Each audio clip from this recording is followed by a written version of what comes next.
জামাতটারে ফেলায় দেবে, এটা বিএনপির কেউ কেউ কইতেছে। কথাটা যে খুব বাড়ায় বলতেছে তা না, ঘটনা তো এটা ঘটিছেই। মুরসির মিশরের গল্প দিয়ে শুরু করি যেন বুঝতে সুবিধা হয়। মুরসি কে ছিলেন? মোহাম্মদ মুরসি 2012 থেকে 13 সালে কয়েক মাসের জন্য সেই আরব বসন্তের পরে মিশরের নির্বাচিত প্রেসিডেন্ট ছিলেন। তার দল মুসলিম ব্রাদারহুড, জামাতের মতোই একটা ইসলামী দল ছিল।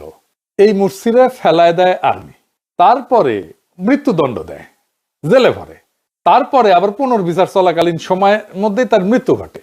মিশরের মুসলিম ব্রাদারহুড খুবই জনপ্রিয় রাজনৈতিক দল ছিল, সমাজের গভীরে তার বিস্তৃতি ছিল, অনেক পুরান আর ঐতিহ্যবাহী সংগঠন ছিল। তার উপরে মুসলিম ব্রাদারহুডের জামাতের মতো 71-এর কালিমা ছিল না।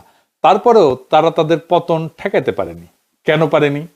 মুসলিম ব্রাদারহুড কেন তাদের পতন ঠেকাইতে পারেনি, এইটা জানা দরকার।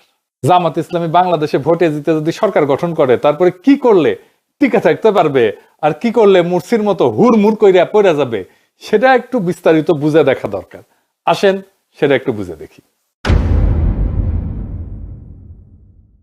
রাষ্ট্র চালানোর সময় শুধু ধর্মের কথা বললেই হয় না, ক্ষমতার ভাষাও জানতে হয়। বিশ্ব রাজনীতি একটা হাট বাজারের মতো, যার পকেটে বেশি টাকা, যার হাতে পুলিশ, যার মিডিয়া, সাহিত্য, স্কুল, ইউনিভার্সিটির দখল, সেই সত্য বয়ান তৈরি করে। সেই বলে সত্য কোনটা, সে বলে সন্ত্রাসী কে, কে বলে কোনটা ঠিক কোনটা বেঠিক, এই সব কিছুই ঠিক করে। জামাত যদি ক্ষমতা আসে, তারা দুই ধরনের শত্রু ভাবাপন্ন দুনিয়ার মুখোমুখি হবে। এক ইন্ডিয়া, পাশের দেশের মোটা ভাই, নিজের সাইজ, সেনাবাহিনী, মিডিয়া, স্বার্থ, বাংলাদেশের ভিতরে তার সব লেসপেন্সার, দিল্লি স্টার, পন্দের আলো, সিপিবি, বাম, মির্জা ফখরুল, সব ইন্ডিয়ান মাল, সব নিয়ে বসে আছে। আর পশ্চিম, আমেরিকা, ইউরোপ, যারা টাকা দেয়, আন্তর্জাতিক মিডিয়া চালায়, বিশ্বব্যাংক, IMF চালায়, জাতিসংঘ চালায়, যুদ্ধ করে, নিষেধাজ্ঞা দেয়। এর মধ্যে প্রফেসর ইউনূস আছে, আছে ট্রান্সপারেন্সি ইন্টারন্যাশনাল, আছে ব্র্যাক, সিপিডি, দূতাবাস, বাঙ্গু সুশীল এলিট, যাদের মুখ বাংলাদেশের পশ্চিমে, বাংলাদেশ যাদের উপনিবেশ। এদের সাথে বিএনপির আন্ডারস্ট্যান্ডিং হয়ে গেছে, তারা নাকি বিএনপির ক্ষমতায় দেখতে চায়। এইটা আমার কথা না, আমার কথা না, এটা বিএনপি বলে দিচ্ছে। ফয়সালা নাকি হয়ে গেছে, মির্জা ফখরুল নিজে বলিছে, শুনেন। বিএনপিকে দেখতে চায় এখন আন্তর্জাতিক বিশ্ব এবং বাংলাদেশের মানুষ। তো এই পশ্চিমাদের দালালদের ক্ষমতা আনবেন নাকি আনা উচিত? পশ্চিমারা কেন বিএনপি ক্ষমতা দেখতে চায়?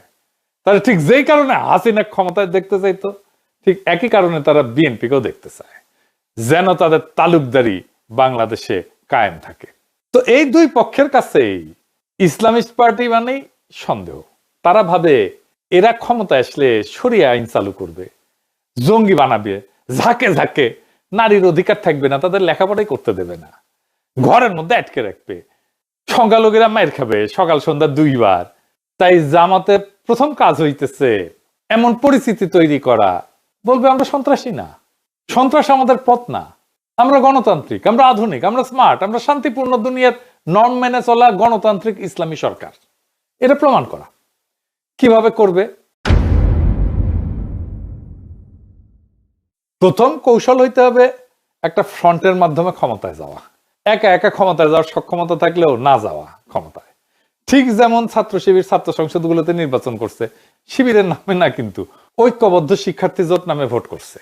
জামাতকেও এরকম একটা জোটের মাধ্যমে ভোটে নামতে হবে। নাম হইতে পারে ধরেন জাতীয়তাবাদী ফ্রন্ট। এইখানে জামাতের সাথে জামাতের বাইরের ফোর্স এককভাবে ডিল করলে এটা হবে না, কালেকটিভ ভাবে ডিল করতে হবে। তাহলে সমানে সমানে ঐক্য হবে। এই ঐক্য হবে চার্টারের ভিত্তিতে, সিটের জন্য না। জামাতের বাইরে জামাতের সাথে যারা থাকতে পারে তারা হইতেছে ধরেন এবি পার্টি, যদিও এই পার্টির নাম শুনলে জামাতের গায়ে সিরবির সিরবির করবে, আমাদের দল থেকে বের হয়ে যায় পার্টি করেছে। তারপরে ধরেন আপ বাংলাদেশ, রাষ্ট্রচিন্তা, ইনকিলাব মঞ্চ, এমনকি এনসিপি। এইটাকে জামাতের সরকার তখন আর কেউ বলতে পারবে না। জামাতকে সিগনিফিকেন্ট সংখ্যায় বিশ্বসেরা একাডেমিশিয়ান, ইকোনমিস্ট, প্রফেশনাল, নারী, সংখ্যালঘু, লেখক, শিল্পীকে মন্ত্রিসভায় নিতে হবে। এই মন্ত্রিসভা আগে ঘোষণা করে দিতে হবে, সারা দুনিয়া দেখবে এই সরকার বাংলাদেশের স্মার্টেস্ট মালগুলো দিয়ে তৈরি, মাক্কন লোক দিয়ে তৈরি। এই জামাতের বাইরের শক্তি জামাতের ডিফেন্সিভ শিল্ড হয়ে দাঁড়াবে। এবারে আসেন আমরা মুরসির ভুলগুলো কি কি সেটা দেখি। কি কি ছিল তার ভুল? মুরসিরে যেভাবে ফেলা হয়েছে, আপনি খেয়াল করলে দেখবেন একই কাজ প্রফেসর ইউনূসের বিরুদ্ধে করা হয়েছিল, প্রফেসর ইউনূস টিকে গেছে, কিন্তু জামাত ইসলাম এই একই কাজ করলে টিকবে কিনা সন্দেহ আছে। আমি এক এক করে বলবো, মিলাই দেখেন।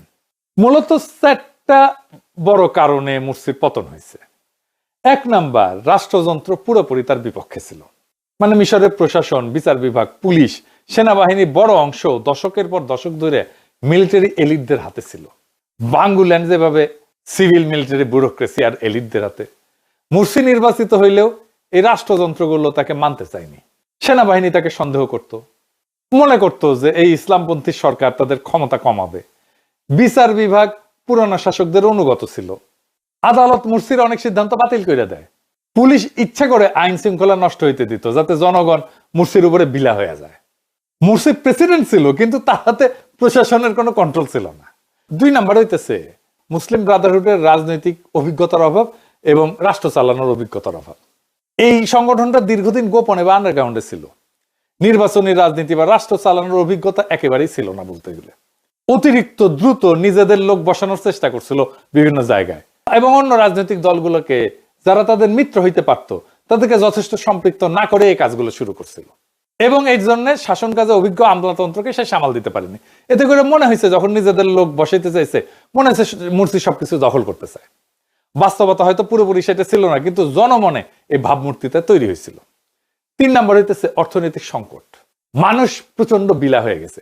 মুরসির সময় জ্বালানির সংকট হয়, বিদ্যুতের লোডশেডিং হয়, খাবারের দাম বাড়ে, পর্যটন খাতে ধস নামে। এই সমস্ত কারণে সাধারণ মানুষের হাতে টাকা পয়সা কমে যায়, সাধারণ মানুষের জীবন দুর্বিষহ হয়ে ওঠে, এবং লোকজন বলা বলি শুরু করে মুরসি ক্ষমতায় এসে কিছুই ঠিক করতে পারতেছে না। বাস্তবে কিন্তু অনেক সমস্যা তার আগের সরকার রেখে গেছে, কিন্তু দোষটা তাকেই নিতে হয়েছে। 4 নাম্বার হইতেছে যে মুরসির বিরুদ্ধে বিরোধী দল, সেনাবাহিনী এবং পুরনো শাসক গোষ্ঠী একসাথে জোট বেঁধে ফেলে। এই একই ঘটনা ঘটতে পারে জামাত ক্ষমতায় আসলে। বিএনপি, সেনাবাহিনী, আওয়ামী লীগ একসাথে জোট বেঁধে ফেলতে পারে। মুরসির বিরুদ্ধে তামারাদ নামে একটা আন্দোলন তৈরি হয়, যার পেছনে অর্থ, লোকজন সব দেয় পুরনো শাসকদের ব্যবসায়ী গোষ্ঠী এবং সেনাবাহিনী। তারা মানুষের অসন্তোষকে বড় কইরা প্রচার করে, মিডিয়া দিন রাত মুরসির বিরুদ্ধে ক্যাম্পেইন চালায়, শেষে লাখো মানুষকে রাস্তায় নামানো হয়।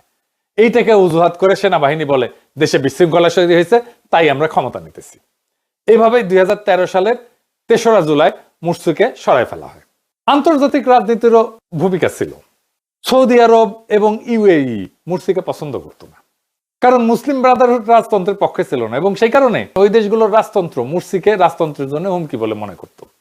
এটা ছাড়াও ইসরায়েল মুসলিম নীতিকে সন্দেহের চোখে দেখত, দেখাটাই স্বাভাবিক।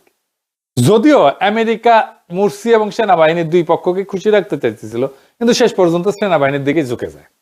তো যেই মুহূর্তে সৌদি আরব, ইউএই, ইসরায়েল সেনাবাহিনীর পক্ষে চলে যায়, মুরসির আর তখন কোনো করারই কিছু ছিল না, কোনো ভরসা থাকলো না। মুরসির শেষ ভুল ছিল সংবিধান সংশোধনের ঘোষণা দেওয়া। মুরসি ক্ষমতা আসছে জিতে, ভোটে জিতে, এবং এই সংবিধানের অধীনেই।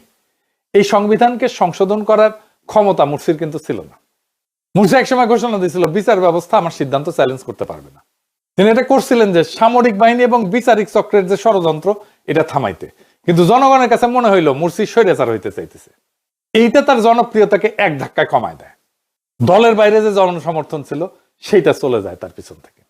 তার ফলে মুরসি নির্বাচিত হইলেও রাষ্ট্রের বাস্তব ক্ষমতা তার হাতে ছিল না, আর তাই টিকে থাকতে পারেনি। তাইলে জামাত যদি বাংলাদেশে ক্ষমতায় আসে, মুরসির পতন থেকে কি কি শেখা দরকার? জামাত যদি ক্ষমতায় আসে, মুরসির পতন এড়ানোর কয়েকটা কৌশল তাকে নিতে হবে। তাকে 3টা মাঠে খেলতে হবে: রাষ্ট্রযন্ত্র, বৈদেশিক শক্তি এবং সমাজ, দেশের ভেতরে। এই 3টাতে সঠিকভাবে খেলতে হবে। খেলা হবে, সেই খেলাটা খেলতে হবে। 1 নম্বর হইতেছে ভিতরের মাঠ, রাষ্ট্রযন্ত্র, সেনাবাহিনী, পুলিশ, আমলা, বিচার বিভাগ। এটা সবচেয়ে ঝুঁকিপূর্ণ জায়গা। বাংলাদেশের রাষ্ট্রযন্ত্র নিজেদের মতো করে একটা রাষ্ট্র, তার একটা ডিপ স্টেট আছে। এই রাষ্ট্রের একটা স্টেক আছে। এদের সাথে ভুলভাবে ডিল করলে যে কেউ পড়ে যাবে। প্রথম, সেনাবাহিনী। সেনাবাহিনীকে কিভাবে ডিল করতে হবে? এটা ঠিক আমরা জানি সেনাবাহিনীর মধ্যে জেনারেল আছে যারা গুম খুনের সাথে যুক্ত ছিল। এটা পুরোপুরি পরিষ্কার না। এই সত্য মেনে নিয়েই কৌশল নিতে হবে। সেনাবাহিনীর মধ্যে 3 ধরনের জেনারেল আছে। এক হচ্ছে অপরাধে জড়িত, গুম খুনের দায়, ভয় পায় এই জন্যে। 2 নাম্বার হাসিনার অনুগত, রাজনৈতিকভাবে পক্ষপাতদুষ্ট। আর 3 নাম্বার পেশাদার অফিসাররা। এরা দায়িত্বশীল, শান্ত। ভুল কৌশল হবে একসাথে সবাইকে শত্রু ভাবা এবং একসাথে সবাইকে শাস্তি দিতে যাওয়া। এতে 1 নাম্বার এবং 2 নাম্বার গ্রুপ ভয় পেয়ে বিরোধী ফ্রন্ট তৈরি করে ফেলবে। এটা বিপজ্জনক। এইটার জন্য একটা ইনোভেটিভ কৌশল নিতে হবে। এটাকে বলা যেতে পারে ধরেন just transition for security sector. 3টা ধাপে এটা কাজ করা যেতে পারে। যারা অপরাধ করছে তাদের জন্য ট্রুথ অ্যান্ড অ্যাকাউন্টেবিলিটি কমিশন করা যেতে পারে। এটা প্রফেসর ইউনূসও করতে পারতো, করে নাই। কারো কথা শুনে না তো সে। দক্ষিণ আফ্রিকার মতো ট্রুথ কমিশন করা যেতে পারে। গুম, খুন, দুর্নীতির কথা প্রকাশ করলে শাস্তি কম হবে। সম্পূর্ণ দায় ঢাকা যাবে না, কিন্তু সফট ল্যান্ডিং এর একটা ব্যবস্থা থাকবে। অপরাধীরা তখন আপনার বিরুদ্ধে যুদ্ধ করবে না, নিজেদেরকে বাঁচানোর জন্য সহযোগিতা করবে। 2 নাম্বার হইতেছে যারা হাসিনার অনুগত জেনারেল, তাদের ডিপলিটিসাইজেশন করতে হবে। তাদের সরাসরি বাইর করে দেওয়া যাবে না, বরং নন অপারেশনাল পোস্টিং, যেমন ডিফেন্স কলেজে প্রশিক্ষণ, বিদেশে মিশন, এই সমস্ত জায়গায় তাদেরকে পোস্টিং দিয়ে দিতে হবে। এবং ধীরে ধীরে নতুন প্রফেশনাল নেতৃত্ব গড়ে তুলতে হবে এবং পেশাদার অফিসারদের উন্নত অবস্থান নিশ্চিত করতে হবে। বাজেট বাড়াইতে হবে, প্রশিক্ষণ দিতে হবে, আধুনিক অস্ত্র শস্ত্র যন্ত্রপাতি এটা দিতে হবে, টেকনোলজি দিতে হবে। সেনাবাহিনী যেন আবার কখনো মনে না করে যে মুজিবের মতো রক্ষী বাহিনীর মতো একটা দলীয় মিলিশিয়া তৈরি করবে। না, স্পষ্ট বার্তা দিতে হবে দলীয় মিলিশিয়া না, রাষ্ট্রীয় সেনাবাহিনী দেশের প্রতিরক্ষার কেন্দ্র। রক্ষী বাহিনী করা কিন্তু মুজিবের সবচেয়ে বড় ভুল ছিল এবং এটা পুনরাবৃত্তি করা যাবে না। রক্ষী বাহিনী 2 কারণে আত্মঘাতী ছিল। সেনাবাহিনী মনে করলো সরকার তাদের মাথার উপরে নিজস্ব বাহিনী বসাতেছে। আর 2 নাম্বার হইতেছে রক্ষী বাহিনী বেশি বাজেট পাচ্ছে, তারা বেশি সুযোগ সুবিধা পাচ্ছে। তারপরে হইতেছে ধরেন আমলা, পুলিশ, পুরো সিস্টেম, এটাকে যদি একবারে বদলাইতে যায় অর্থনীতি থেমে যাবে। বাংলাদেশের প্রশাসন দুর্নীতিগ্রস্ত, কিন্তু একদিনে সব সরাইতে গেলে দেশ থমকে যাবে। এখানে যে কৌশল নেওয়া যেতে পারে, ধরেন 2 লেয়ার রিফর্ম মডেল নেওয়া যেতে পারে। 1 নম্বর হইতেছে যারা হাই করাপশন অফেন্ডার, যারা একেবারে পচা, এদের দ্রুত বিচার করা। যারা কোটি কোটি চুরি করছে, ক্রসফায়ার গুমে জড়িত ছিল, তাদের দ্রুত বিচার করা। বিশেষ ট্রাইব্যুনাল, সেখানে আন্তর্জাতিক পর্যবেক্ষক থাকবে এবং ন্যায় বিচার নিশ্চিত করা হবে। এতে জনগণ খুশি, প্রশাসনও ভয় পাবে।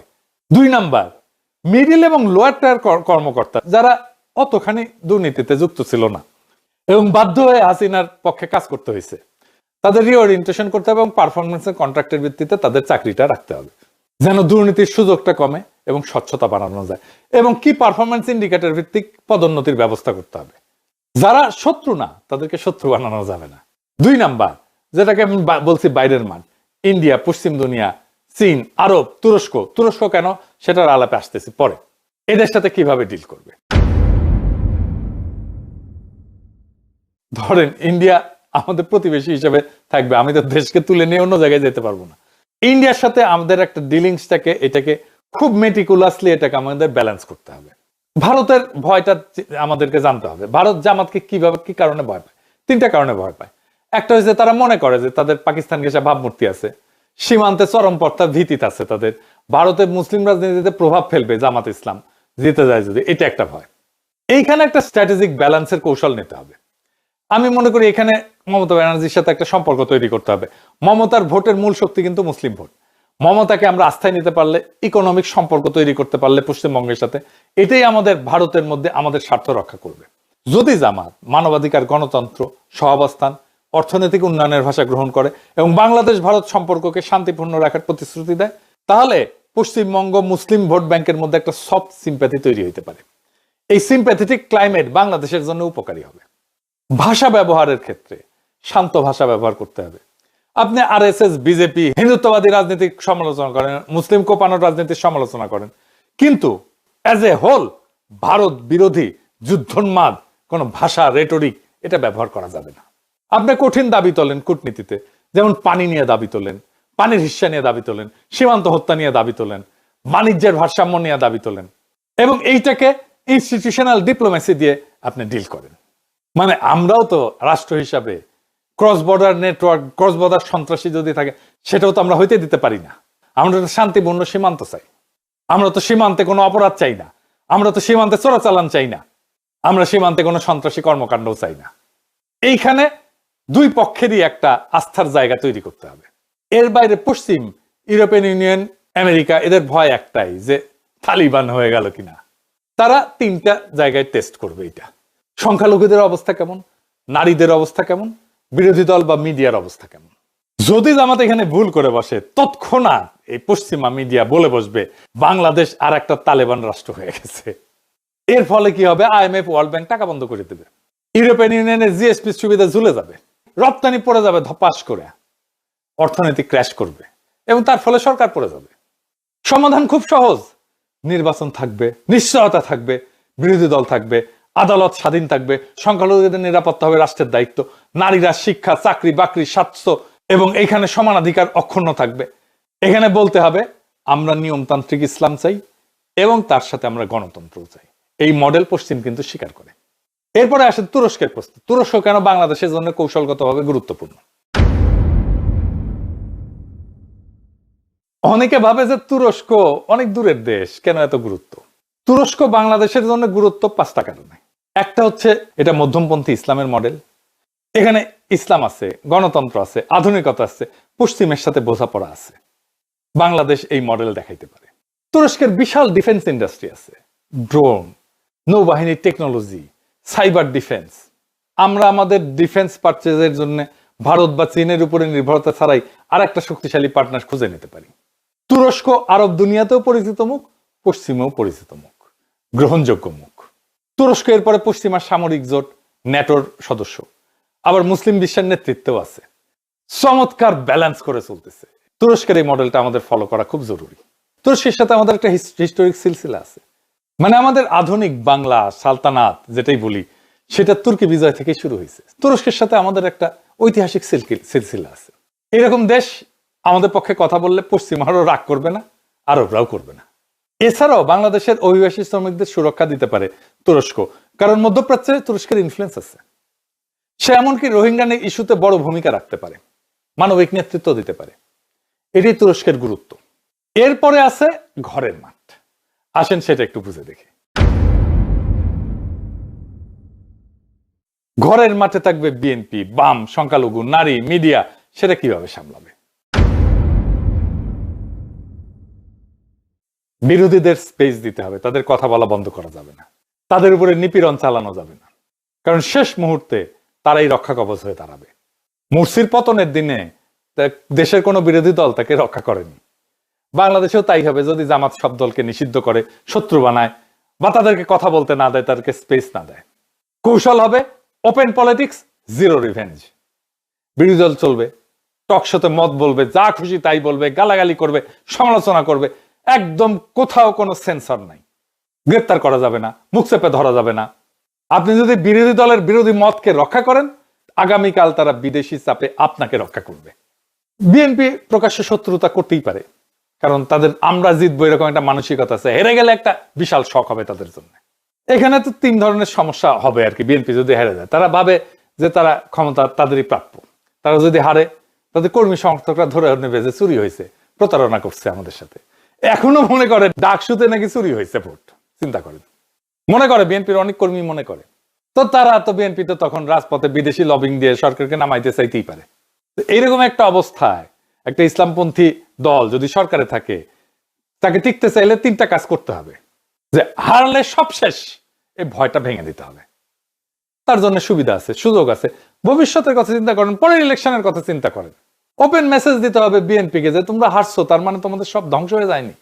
তোমরা বৃহৎ অপোজিশন, নেক্সট টাইমে তোমরাই আসতে পারো ক্ষমতায়। লোকজন যেন বোঝে হারলেও দল থাকবে, সংসদে আসন থাকবে, টকশোতে কথা বলার অধিকার থাকবে, মামলা হামলা গুম খুন এগুলো হবে না।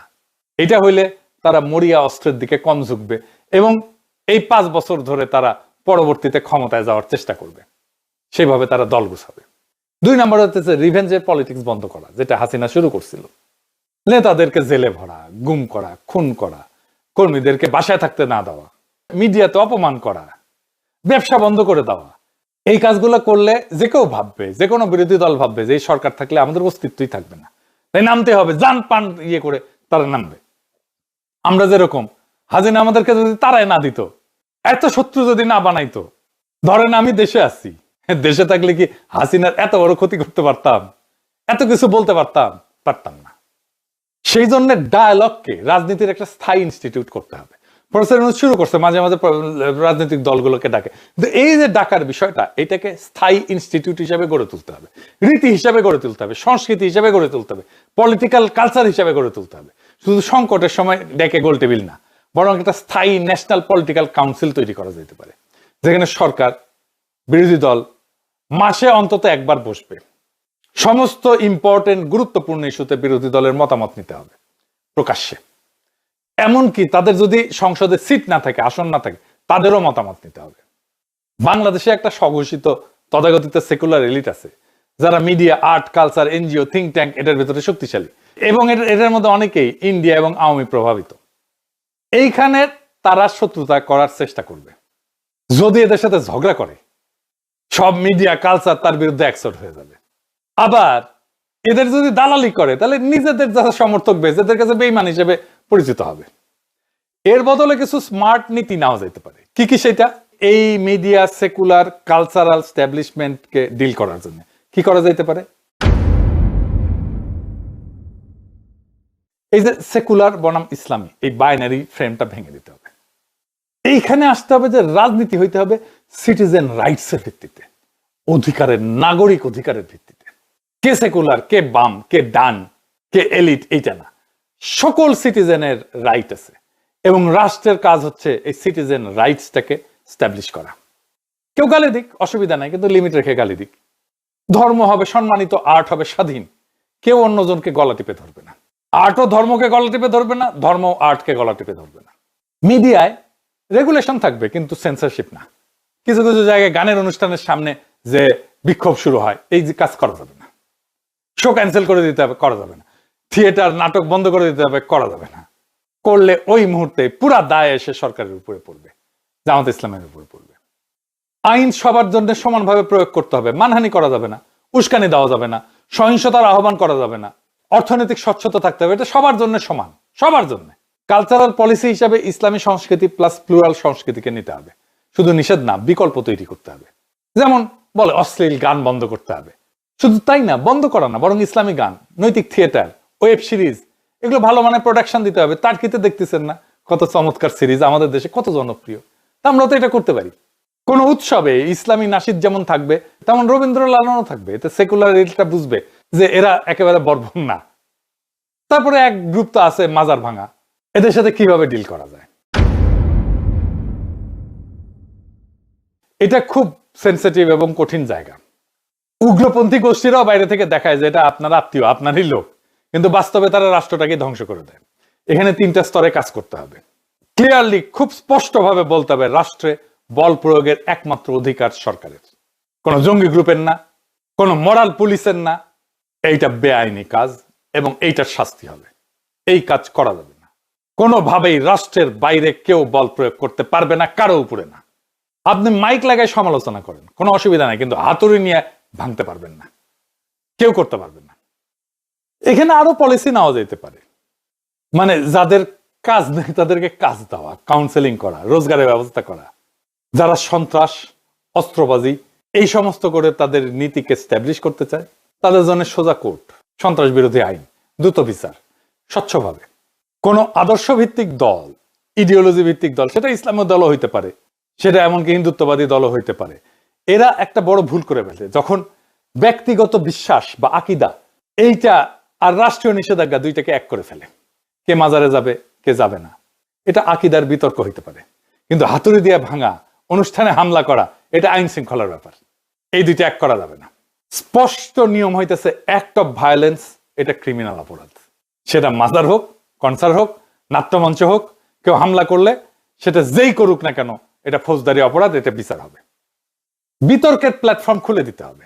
আপনি এটা নিয়ে মাজার করা যাবে না, এটা নিয়ে বিতর্ক করেন, মাইক লাগায় বিতর্ক করেন, কোনো অসুবিধা নাই। টিভি ডিবেট করেন, আলোচনা করেন, জনসভা করেন, মতামত তৈরি করেন, সব অ্যালাউড। ভাঙার বদলে বিতর্ক, এই সংস্কৃতি বানাইতে হবে।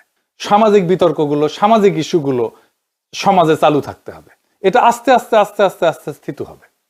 আজকে এটা সমাধান লাগবে, ন, করা যাবে না, হয় না, এটা আসলে এভাবে করা যায় না সমাধান। রাষ্ট্র কারো আকীদাগত বিতর্ক এটাকে ফয়সালা করে দেবে না। রাষ্ট্রের কাজ শান্তি এবং নিরাপত্তা রক্ষা করা সব নাগরিকের। সংখ্যালঘু ইস্যুতে এখানে ভুল করলে আন্তর্জাতিক চাপ তৈরি হবে, তীব্র হবে।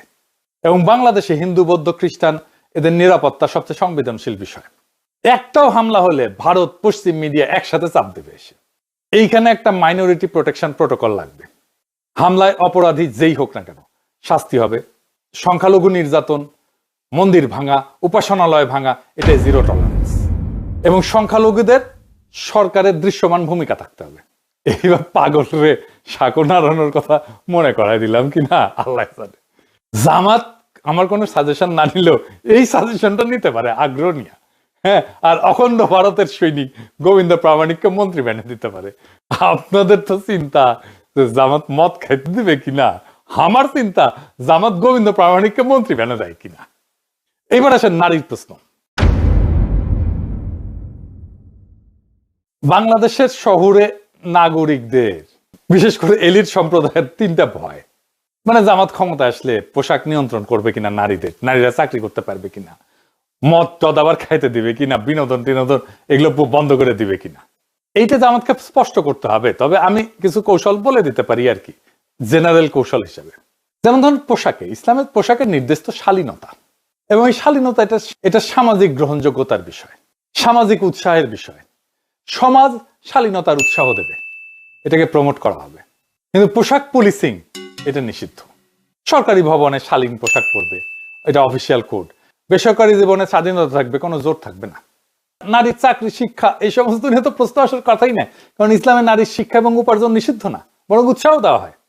নারীর শিক্ষা, স্বাস্থ্য, চাকরিতে সমান সুযোগ, নিরাপদ পরিবহন, কর্মক্ষেত্রে হয়রানির বিরুদ্ধে কঠিন আইন থাকতে হবে এবং সেটা প্রয়োগ থাকতে হবে। এইবার আসেন মদের প্রশ্ন আর কি। এইটাই তো কিছু করার নাই। হ্যাঁ, কিন্তু বাংলাদেশে অমুসলিম আছে, পর্যটক আছে, তারা আসে।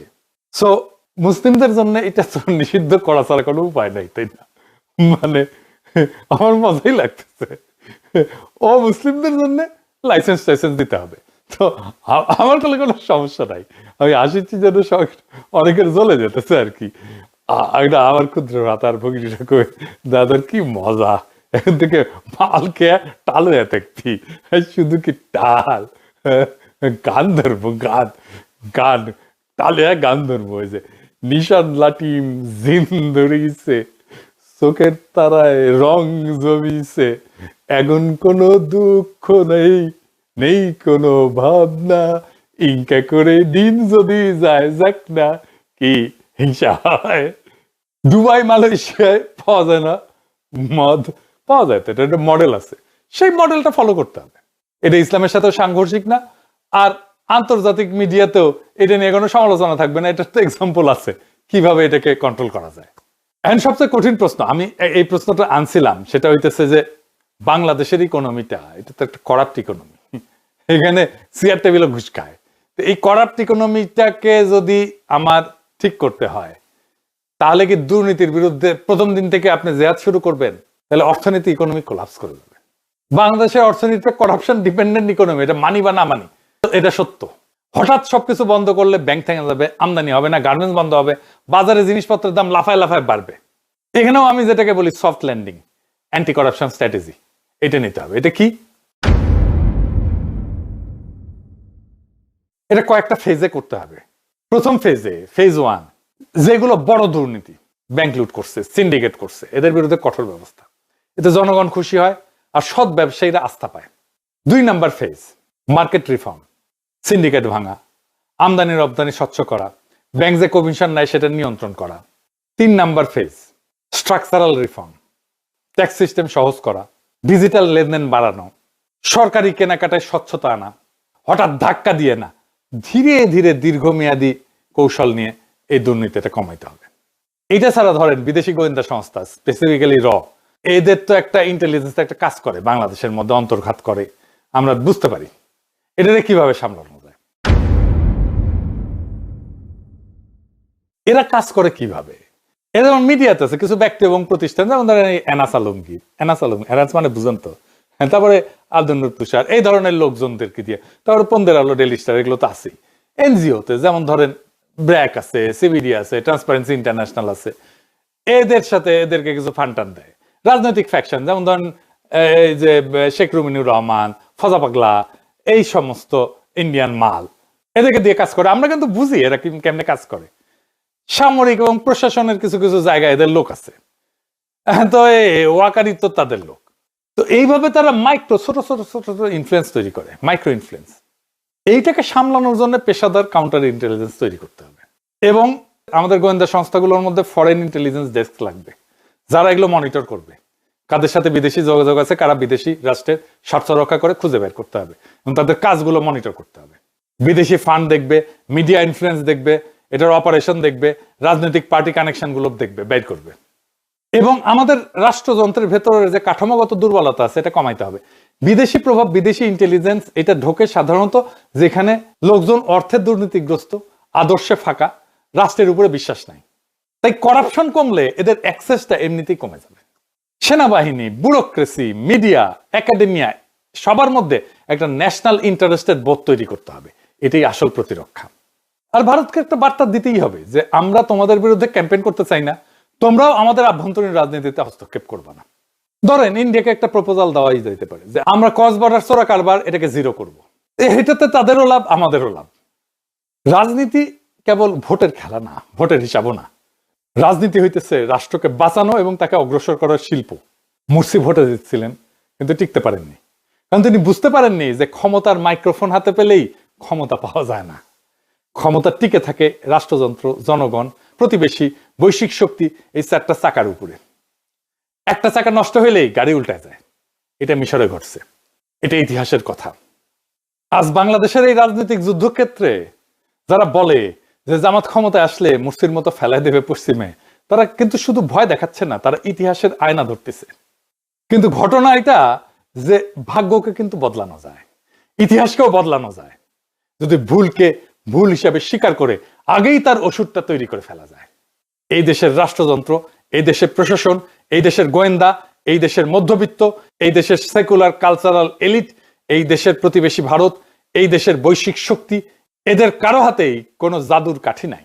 তাদের কাছে শক্তি হয়তো আছে, কিন্তু শক্তি মানেই নিয়তি না। নিয়তি গড়ে ওঠে সঠিক রাজনৈতিক প্রজ্ঞা দিয়ে। যে সরকার ক্ষমতায় এসে বলবে আমরা প্রতিশোধ নেব না, আমরা রাষ্ট্র বানাবো, এবং সত্যিকার অর্থে সেই কাজে হাত লাগাবে, সেই সরকারকে কেউ ফেলতে পারবে না। যে সরকার বলবে আমরা ইসলাম মানি, আমরা ন্যায়, ইনসাফ, শালীনতা, করুণা, সহনশীলতা, এই চারটা নীতির বাইরে যাব না, সেই সরকারকে তালেবান, উগ্র, ফ্যাসিস্ট কোন লেভেল কেউ কখনো দিতে পারবে না। যে সরকার বলবে সংখ্যালঘু আমার নাগরিক, নারী আমার নাগরিক, বিরোধী দল আমার নাগরিক, এমনকি যে আমাকে ভোট দেয়নি সেও আমার নাগরিক, সবার স্বার্থ রক্ষা করাই আমার রাষ্ট্রীয় দায়িত্ব, সেই সরকারকে ফেলার মতো শক্তি এই পৃথিবীতে নাই। যে সরকার বলবে রাষ্ট্রের নিরাপত্তা বাহিনী একমাত্র বল প্রয়োগকারী শক্তি, সে সরকারের বিরুদ্ধে কোনো উগ্রপন্থী নেতা, কোনো মাজার ভাঙার দল, কোনো বিদেশি ইন্টেলিজেন্স কিছুই দাঁড়াইতে পারবে না।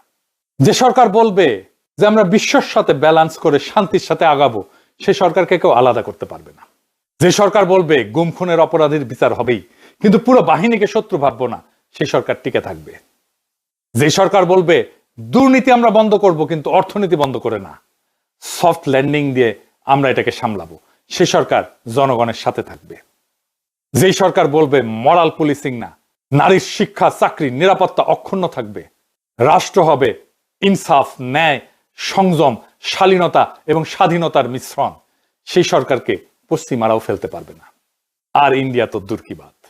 মুর্সির পরিণতি অনিবার্য ছিল না, কিন্তু তার ভুল তাকে দুর্বল করছে। দুর্বল সরকারকে সবাই ফেলে দিতে চায়, কিন্তু স্মার্ট সরকার, বুদ্ধিমান সরকার, ইনসাফ এবং ন্যায়কে কায়েম করার সরকার, এমন সরকারকে ফেলা যায় না। বাংলাদেশের আগামীর পথ খুব স্পষ্ট। বাংলাদেশ কোনো উগ্রবাদী পথ নেবে না, বাংলাদেশ কোনো প্রতিশোধের পথ নেবে না, বাংলাদেশ কোনো অধর্মের পথ নেবে না। এই দেশ নেবে ইনসাফের রাজনীতি, সংযমের রাষ্ট্র, সাম্যের সমাজ এবং মর্যাদার কূটনীতি। যেই দল এই পথ নেবে সেই দল টিকে থাকবে, তাকে ফেলানোর ক্ষমতা কারো নাই। যেই দল এই পথ নেবে না সেই দল পড়বে, ইতিহাসের আস্থা করেই পড়বে। ইতিহাস আমাদের সামনে দরজা খুলে দিছে। এখন দরকার সঠিক সিদ্ধান্ত, দরকার প্রজ্ঞা, দরকার সহনশীলতা, দরকার আত্মবিশ্বাস।